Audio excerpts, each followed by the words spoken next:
The Atlanta Braves defeat the Pirates by a score of 6-3 to start the series off right. So the Braves lost the last game against Toronto yesterday, but rebound because as good as this team is, it feels like they can never finish off a sweep against really any team, but especially against a good team. Something that I wanted to bring up is I think the stat was the Braves are now 10-1 in the first game of a series at home. So they are really, really difficult to beat in a series when, you typically are starting in the hole. Obviously, the Braves have lost one series at home this year, and that was against the Washington Nationals. So the Pirates this year coming into the game 34 and 29. So very interesting record. Not the Pirates that you think of. They can actually score this year. And they proved it in the third inning. The Braves got on the board, and we'll talk about the Braves offense in a minute. But in the third inning, just were able to string together a bunch of hits against Martin Perez. And really, that was the only time that Perez struggled in this. He was able to go and get you 5 innings of work, only gave up 3 hits, 2 walks in that stretch as well. But outside of the third inning, I don't believe he gave up a single hit. No, he did not. He gave up the double, the single, and another single to Ozuna, all in the third inning. And outside of the third inning, until the Braves brought in Raisel Iglesias for the ninth, the Pirates did not reach base again. They were absolutely shut down as a lineup after that third inning, and really even before the third inning. Because, they only reached base in 2 innings tonight. That's typically a pretty good metric of success. And then in the 8th inning, it was all erased. A walk and a single was erased by a strikeout and a ground into a double play by Raisel Iglesias. Just beautiful work tonight by Martin Perez to recover from the big inning and keep that third inning from getting out of hand. Truly out of hand, because 3 runs, the Braves should be able to handle that with as good as their offense is. And they were. They tied it up very, very quickly. Thank you, Mauricio Dubon. And the bullpen tonight, absolutely fantastic. Like I mentioned, between Fuentes, Dylan Lee, and Robert Suarez, no runners reached for Pittsburgh. I think Brandon Gaulden on the broadcast said 16 Pirates had been sat down in a row before the 9th inning when Raisel Iglesias took over. Tonight, Iglesias lately been a little bit shaky, but able to get the job done, and he reaches his 30th consecutive save here this evening at Truist Park. Let's talk about the offense, because I know everyone's going to talk. I think we can start with Mauricio Dubon, because Dubon has been one of the most lopsided trades in recent memory. Just Nick Allen for Mauricio Dubon, 1-for-1. I love Nick Allen. Nick Allen is a fantastic defender at a premium defensive position at shortstop.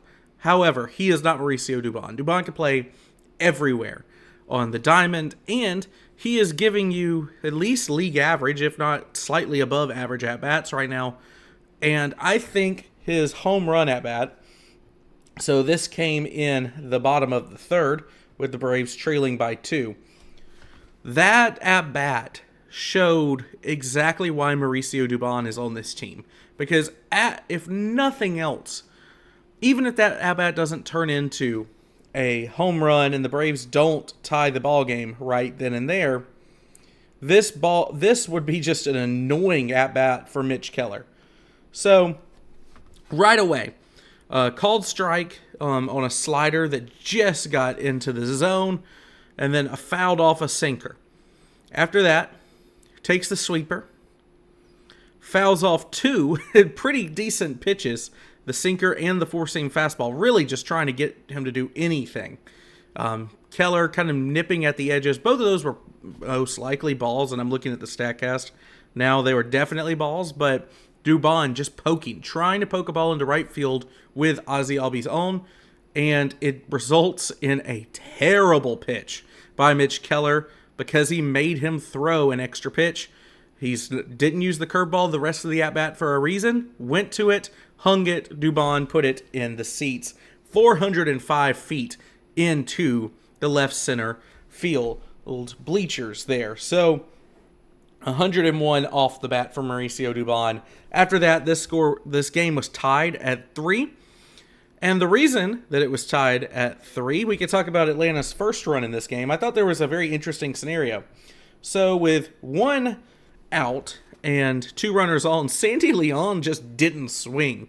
He was just not going to swing and accidentally ground into a double play. He knows why he's there. He is there to have good pitch calls for his pitchers and to just prepare them for the game. And it seems to be working, especially with Sandy Leon's just ability to steal strikes with ABS. He was fantastic yet again tonight behind the plate. So I don't care that he can't hit. Right now he is doing his job exactly as he is asked to do. So, and because this offense is good enough to put up runs night in and night out, it's the best offense in baseball. They don't need production from the 9 hole. They do not need Sandy Leon to go out and bat 200. They can afford a near automatic out because it improves the pitching staff that much. And tonight, Sandy Leon, not good offensively, but if we just take a look at how many, just looking at tonight alone, he stole several pitches. He struck out O'Neal Cruz from a challenge there in the 2nd inning. So that was the end of O'Neal Cruz's at-bat. There were several stolen strikes in the 9th inning and in the middle of this game as well. I can't find an actual detailed pitch count for how many he did steal, but he is laser accurate back there, and he knows what is best for his pitcher, knows how to call the game in such a way that his pitchers always feel comfortable. And you could really tell it tonight that the Braves, even right when Rysel put 2 on, let the tying run come to the plate, the Braves didn't feel like they were in any danger. Rysel felt comfortable, gets the double play ball, and Braves win yet again. But we were talking about the 2nd inning here. Sandy Leon just didn't swing down 3 pitches right down the middle because he was not going to, did not want to swing into a double play. Brings up Acuna. Acuna scorches one in the right field. And that was able to score Austin Riley to get the Braves on the board. Austin Riley had a good night tonight. And I know that he only had the 1 hit, but he also reached via walk and no strikeouts. So I keep saying this, that I think Austin Riley is about to turn a corner.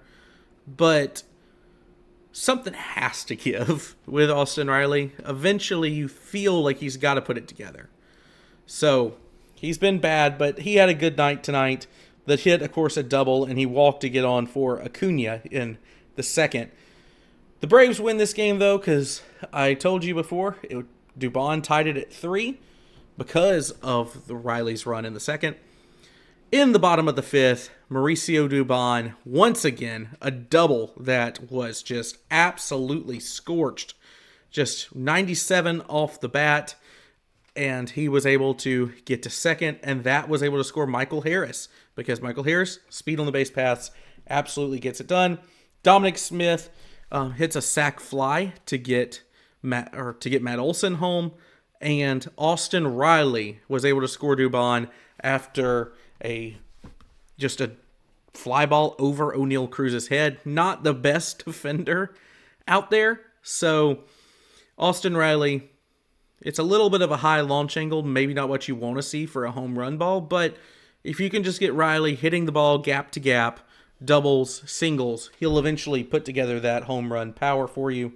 And this was a pretty good at bat. Got the called strike that was maybe a little bit out of the zone. Took another ball, fouled off the 4-seamer right down the middle, and then went down and got the sweeper towards the bottom of the zone. So Austin Riley, just a good night tonight. Had some very nice defensive plays against this Pirates team who just kept seeming to hit it to the hot corner, and the Braves win. So that's basically all that happened in this one. Tomorrow, the Braves are going to send out Spencer Strider, and he's coming off of an interesting start, to say the least, against the Cincinnati Reds, where he now has a 3.77 ERA, 40 strikeouts, and the Braves will face Braxton Ashcraft, who's having a pretty good season, 5-2, 2.77 ERA, and 81 strikeouts. Looking at the preview for tomorrow's game, the Braves have exactly one batter who has seen Ashcraft, and that would be Dominic Smith, who has a 500 average against him in 2 at-bats. So 1 for 2, if you can do the math. And with that OPS, it should be a double. Strider, on the other hand, has faced the Pirates a number of times. Not everybody has seen him. Obviously, Marcell Ozuna has spent the last, 6 years being his teammate. So they have not crossed paths before. But if you go down the list, O'Neal Cruz, 0 for 3 against Strider. Henry Davis is probably actually the best batter against Strider in 5 plate appearances, or 5 at-bats, excuse me. He has a homer, and he is 2 for 5 against the mustachioed righty. Nick Gonzalez, 1 for 3. Horwitz, 2 for 3, but the rest of the lineup, Brandon Lau, he is 0 for against. Ryan O'Hearn, 0 for. Brian Reynolds is 1 for 7 against him. So, of the people with substantial at-bats, those are pretty much neutralized against Strider. But this has been an interesting Strider so far this season. Jared Triolo, if he does get the start at short, which he should, he is also 2 for 5 against Strider. So, the Braves have a new enigma to figure out in Ashcraft tomorrow, and we saw how they struggled against the rookie yesterday for the Blue Jays. So the Braves have to figure it out, but I am confident they can do so behind Spencer Strider, who's looking to avenge that game in Cincinnati. So that'll do it for tonight, and I may see you tomorrow. I may not. Who knows? But until next time, I'm Caden. Peace out, and keep on shopping.